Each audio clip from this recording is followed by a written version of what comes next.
Uroni kollën, gëlbazën dhe bllokimin në mushkëri vetëm duke konsumuar çdo ditë një gotë nga ky lëng. Problemet e gëlbazës janë ndër problemet më të mëdha në botë, edhe pse nuk shkaktojnë ndonjë problem të madh shëndetësor, ulindjeshëm cilësinë e jetës. Megjithatë, mund të jetë e mundur të kapërcehet ky problem me metoda krejt natyrale. Por çfarë duhet të përdorni në këto raste për të shpëtuar nga problemet e gëlbazës? Gëlbaza është një lëng i llojit mukus që mbron mushkëritë dhe traktin e poshtëm të frymëmarrjes. Zakonisht ajo rritet gjatë ftohjes dhe infeksioneve të rrugëve të sipërme të frymëmarrjes. Heqja e gëlbazës mund të jetë e rëndësishme për të siguruar frymëmarrjen e mirë dhe të rehatshme. Në kushte normale, para se të fillojmë, bëni një like videos dhe ju lutem klikoni subscribe. Do të na ndihmonit shumë. Ekziston një ekuilibër në prodhimin dhe pastrimin e gëlbazës. Prodhimi i përshtymë së bashku me kollën ndodh si pasojë e prishjes së këtij ekuilibri. Në të njëjtën kohë, një rritje e prodhimit të sekrecioneve të rrugëve të frymëmarrjes mund të ndodhë gjithashtu edhe në raste të tilla si gripi, sinoziti, ftohja, alergjitë ose ekspozimi ndaj ajrit të ftohtë për një periudhë të gjatë kohore. Pirja e duanit dhe kimikatet e tjera mund të stimulojnë rritjen e sekrecioneve dhe të shkaktojnë gjithashtu dëmtimin e rrugëve të frymëmarrjes, që mund të kërkojnë edhe një ndihmë të specializuar. Si rezultat i këtyre faktorëve, formimi i gëlbazës bëhet më i lehtë. Nëse prodhimi i sekrecioneve në rrugët e frymëmarrjes vazhdon për një kohë të gjatë, ai mund të grumbullohet gjithashtu edhe në nivele të ndryshme të sistemit të frymëmarrjes dhe të shkaktojë edhe obstruksion. Mukoza e grumbulluar si rezultat i pastrimit jo adekuat të rrugëve të frymëmarrjes mund të hapë rrugën për infeksione të shkaktuara nga mikroorganizma të dëmshëm, gjithashtu edhe komplikacione të tjera që i kanosen shëndetit respirator. Por sipas Healthline në këtë video do të rendisim një recetë fantastike e cila me disa përbërës të thjeshtë mund të ndihmojë në problemet e gëlbazës duke i lehtësuar ato. Kjo recetë ka nevojë për këta përbërës: një qep, një thelpi hudhër, një gotë me ujë të nxehtë, 3 lugë me mjalt, lëngu i limonit, një lugë çaji me kanellë, gjysmë lugë çaji me pluhur xhinxheri. Për të përgatitur këtë përzierje natyrale, fillimisht grini qepën dhe hudhrën në kubik të vegjël, e vendosni atë gjatë gjithë natës në kavanoz. Hidhni mbi të një gotë me ujë të nxehtë dhe mbylleni kapakun. E lini përzierjen të qëndrojë derisa ajo të jetë e ftohur plotësisht. Pasi të ftohet, kulloni ujin dhe hidheni në një enë. Më pas shtoni përbërësit e tjerë në kavanoz, mbylleni kapakun dhe tundeni atë mirë fort. Kjo përzierje është aromatizuese, gjithashtu duke u përzierë edhe me mjaltin mund të japë efekte lehtësuese kundër problemeve respiratore. Ekspertët e mjekësisë alternative pohojnë gjithashtu se kjo përzierje është efektive dhe ekspektorante. Kjo zgjidhje natyrale, e cila është efektive, mund të lehtësojë problemet e gëlbazës, sidomos në situatat ku ajo bëhet më e rëndë dhe nuk keni mundësi të merrni trajtimin e specializuar. Përdorimi i kësaj recete në mënyrë të kontrolluar dhe brenda normës lejuar mund të cilësohet si alternativa më e mirë lehtësuese kundër problemeve respiratore.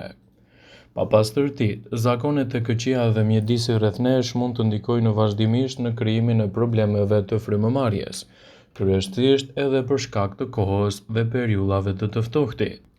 Rreth 65 milion njerëz në të gjithë botën vuajnë nga këto sëmundje kronike pulmonare. Prandaj është shumë e rëndësishme që çdo ditë t'i kushtoni vëmendjen e duhur shëndetit tuaj dhe të mbani larg edhe komplikacionet e tij. Me pak përpjekje mund të dini nëse zbatoni si duhet detoksin e mushkërive që të arrini rezultatet e duhura lehtësuese kundër këtyre komplikacioneve.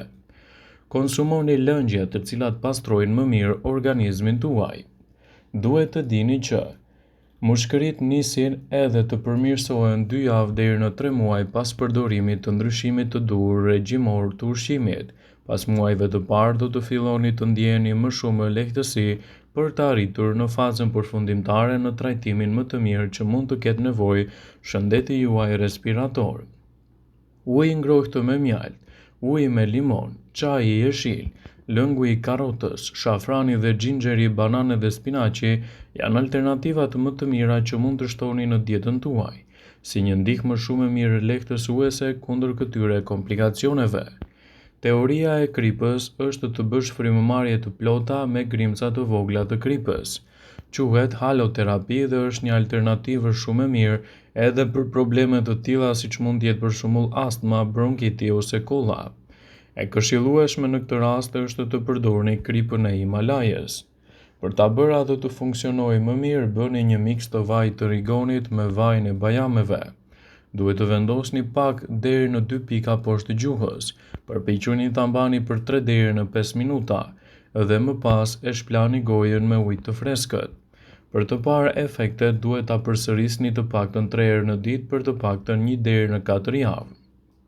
Bëni dushe të ngrohta, të paktën 3 herë në javë për të përmirësuar sistemin tuaj respirator. Dushi i ngrohtë është një lehtësues shumë i mirë i sistemit të frymëmarrjes. Mos e bëni më shumë se 3 herë në javë pasi mund të krijojë probleme me shëndetin e lëkurës. Shmangni disa produkte të caktuara të cilat mund të ndikojnë negativisht në sistemin respirator. Hiqni dorë nga ushqimet pikante, erëzat e forta dhe ushqimet e procesuara, pasi nëse po merrni medikamente në këto raste mund të jenë edhe të dëmshme për të marrë rezultatet e duhura në gjendjen tuaj shëndetësore. Nëse doni të mbroni mushkëritë tuaja, ju duhet të përmirësoni edhe higjienën orale. Nuk mund të lajmë dhëmbët dhe vetëm kaq, por është e rëndësishme të lajmë gjuhën për të shmangur bakteriet që grumbullohen në të.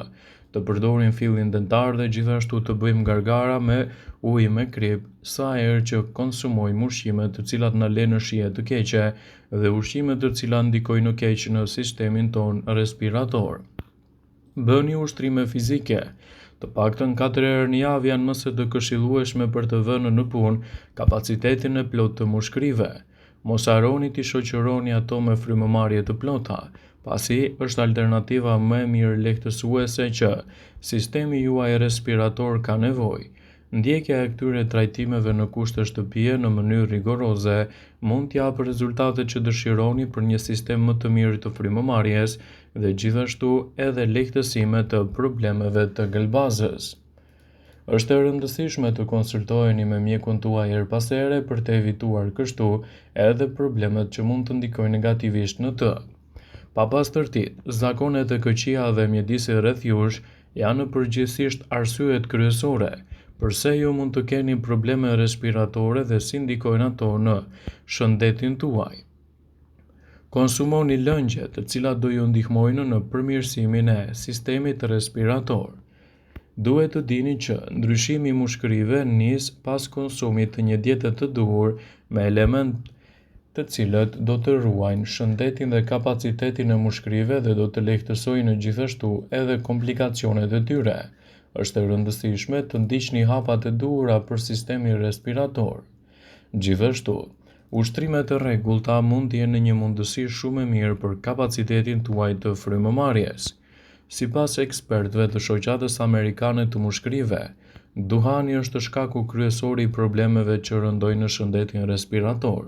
Pavarësisht nëse keni pirë duhan për 3 ose 30 vite, të dyja mund të dëmtojnë në shëndetin e mushkërive.